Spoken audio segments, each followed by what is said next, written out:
Hello and welcome to Redesigned Rose. If you are new here, my name is Jen Rose. It is time, and it's my favorite time of year, just to snuggle up and create these warm, beautiful, soft, chunky blankets and showing you step by step, no matter if you are a beginner or experienced. If you are not new here, welcome back. I am so happy you have joined me today. We're going to be learning something called the mini bean stitch today. This particular stitch is super easy to learn. It makes your projects work up incredibly fast, and I do love the texture that it gives to any project. If you have not already seen my holiday pumpkin tutorial, I will link that in the description below. This is done with the same stitch as I did for the blanket that we are also learning today. And just to show you something else a little different as well, this is a bath mat that I made for my downstairs guest bathroom. And it is also done in this mini bean stitch as well. One of my favorite things about this stitch, not only because it does work up so quickly, but it also gives this amazing edge to the sides of your project without having to do a border all the way around. And I just love this little wrap, and I will show you how I get that and what I do a little bit differently than you may have been taught in order to achieve that. For today's tutorial, we're going to be finishing up another blanket that I got started. It is exactly like the ginger colored blanket I just showed you. And this one here is in the color Forest. So the yarn that I did use for the ginger as well as the forest, this is a yarn by Loops and Threads. It is called Charisma. It's 100% acrylic, which means it is washable and dryable, which is always nice. If you turn over the back, you'll notice that this is a number 5 bulky yarn. I recommend any number 5 bulky yarn that you want to work with. If you don't have access to this type of yarn, anything that is a number 5 is going to work just fine.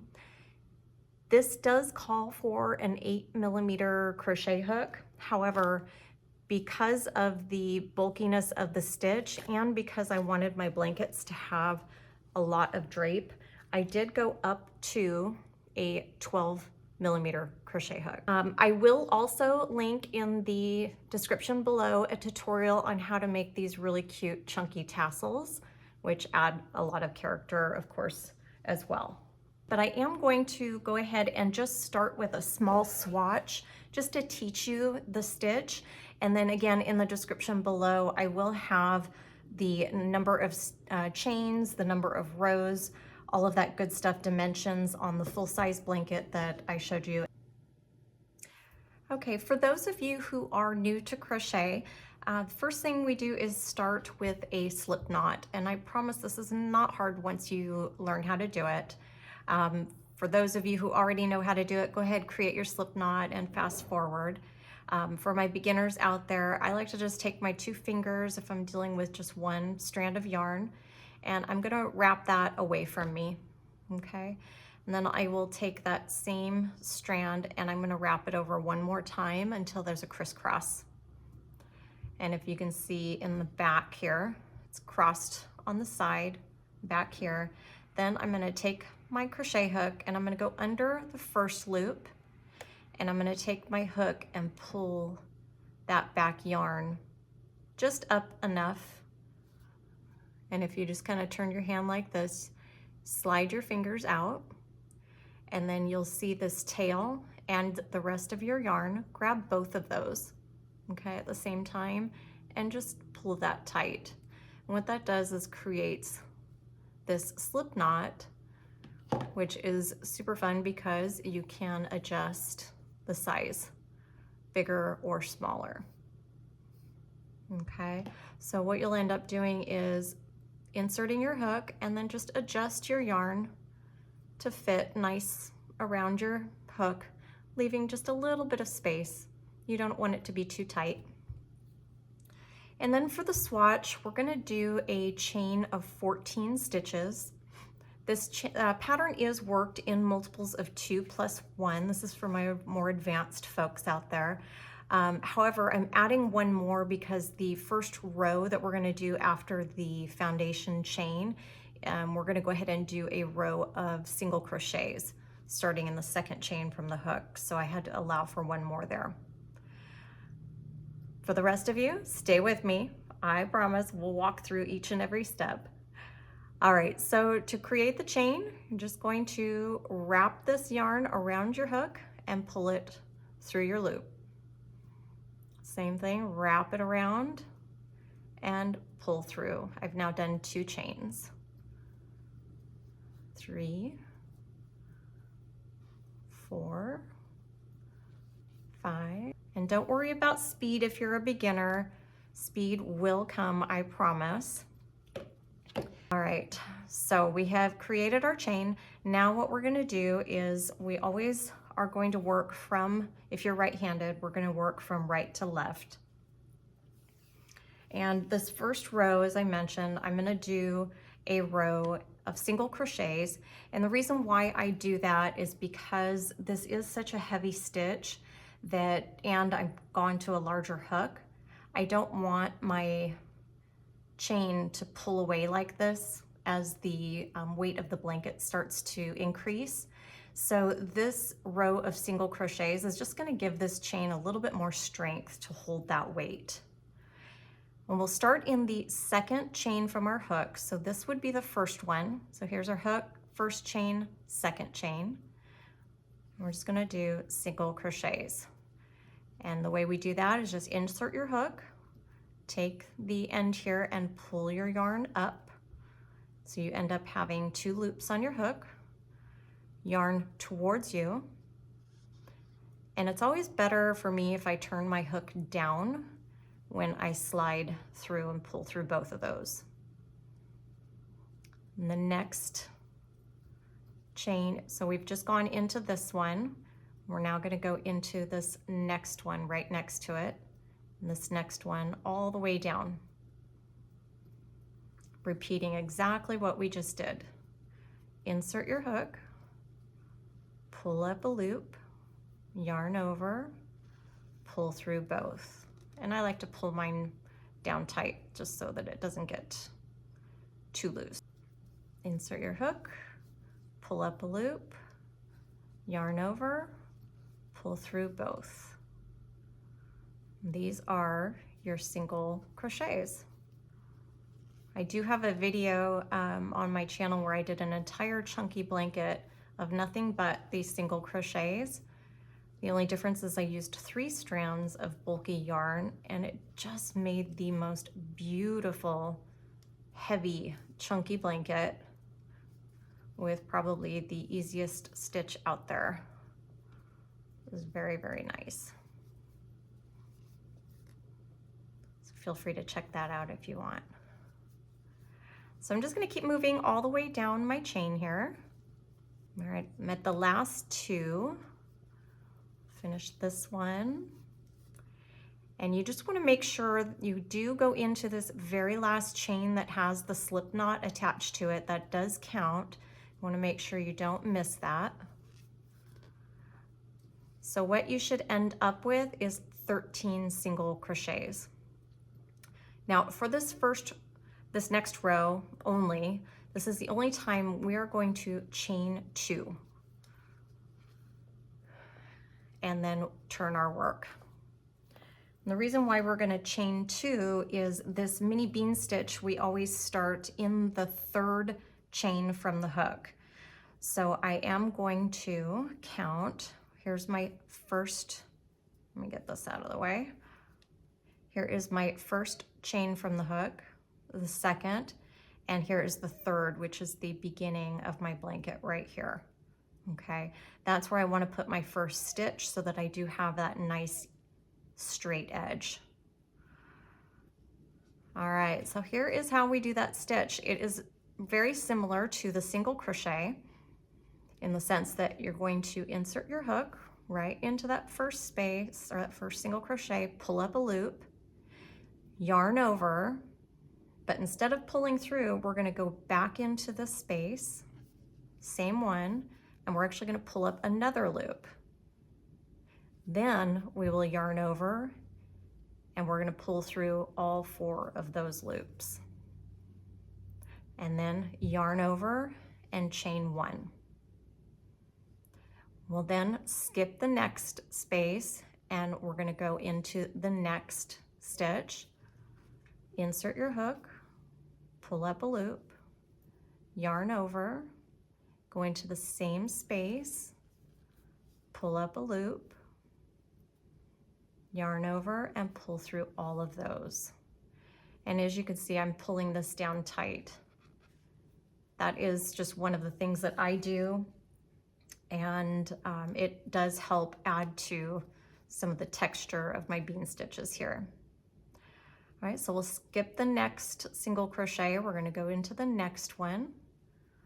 We're going to repeat this same thing all the way to the end of the row. And chain 1, and skip the next, and go into the next one. Now the next row is going to be the actual repeat row for the rest of the entire blanket. It's going to be just a little bit different as far as the spaces that we go into, but it's going to be this exact same stitch, the entire blanket. Skip the next and go into.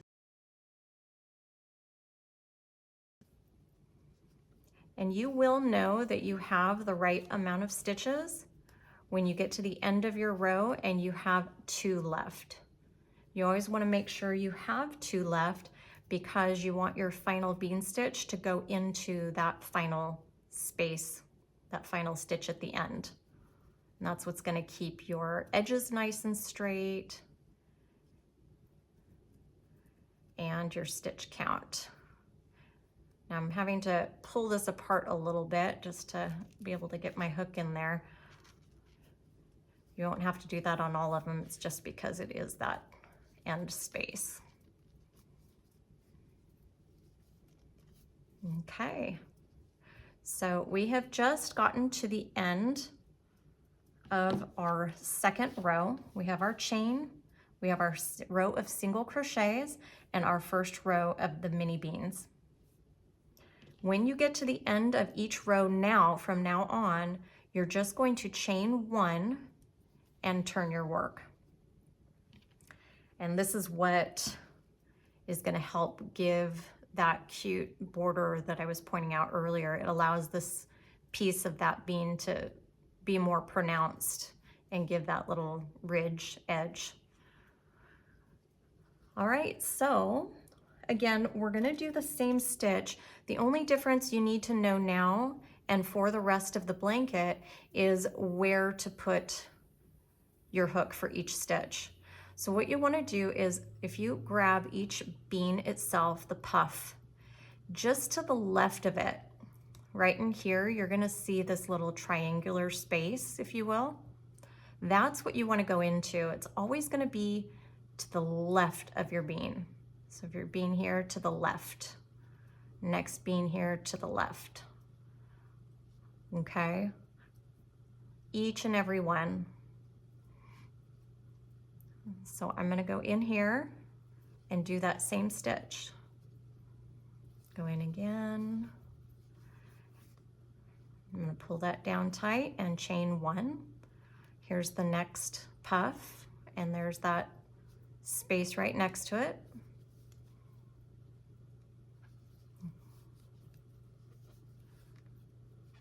Nice and easy.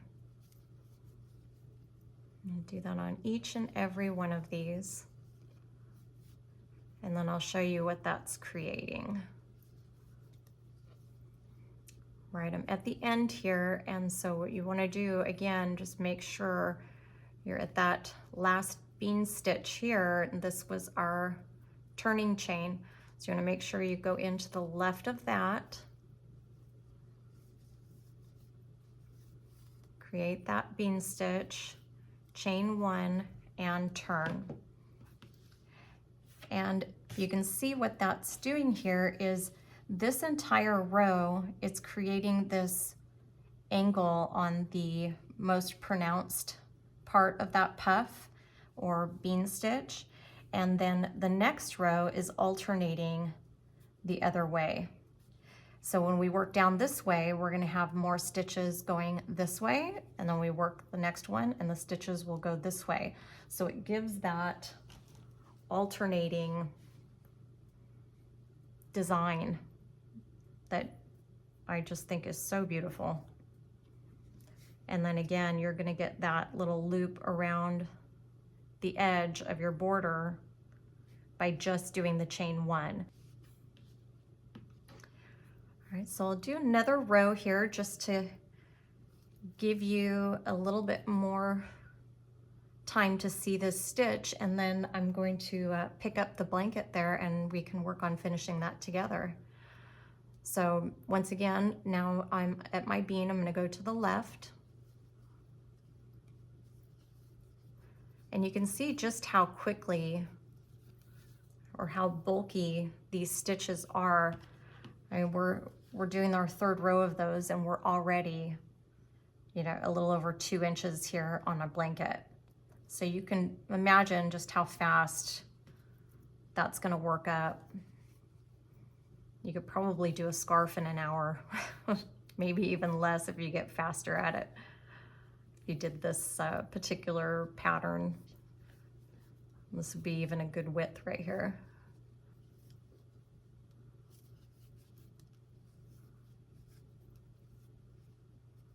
All right, and here I am again. There's that last bean, so I'm gonna go to the left of that, right in here, and that leaves that little edge there. And I would chain one and turn my work. And so once again, here, these are all going off this direction, these are all going off this direction, and these are going this direction. And it just does that for you. I just think this is one of the easiest stitches to work with, not only because it works up quick,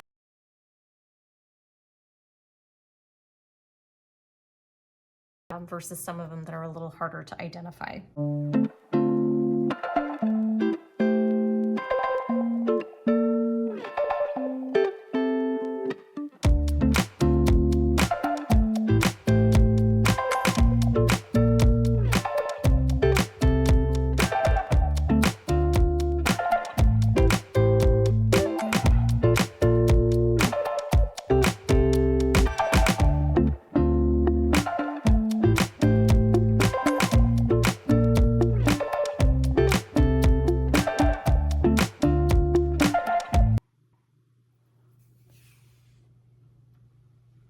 Okay, so I just went to the end of my row 88. I'm going to chain one and turn.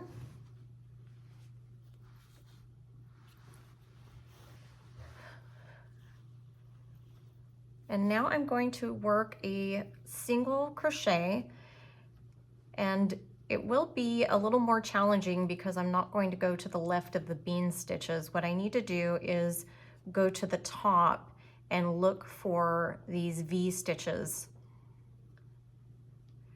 And I'm going to work that through, and I have to make sure I go through both the front and back loop. And I'll need to make sure I do that on each and every one of these, including the chain ones that I did in between the beans. I hope that makes sense. So what we want to make sure of is, because our first row after the chain ended up having 92 single crochets, you want to make sure you end up with 92 on your last row as well. So it's just starting in this very first one. I'm just going to do single crochet, and then I need to go in this tighter chain, which I'll have to fight it a little bit, but it's okay, it's worth it. And just make sure I don't miss any of those, and I should end up with my 92. And sometimes if that stitch is a little too tight, you can use your fingers to kind of pull that apart a little bit if you need to. And it's just that chain one space.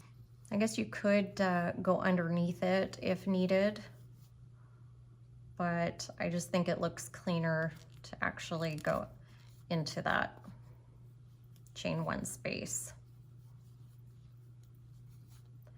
And that way you're going to end up with that really nice single crochet border. And I'm going to end up finishing that all the way across.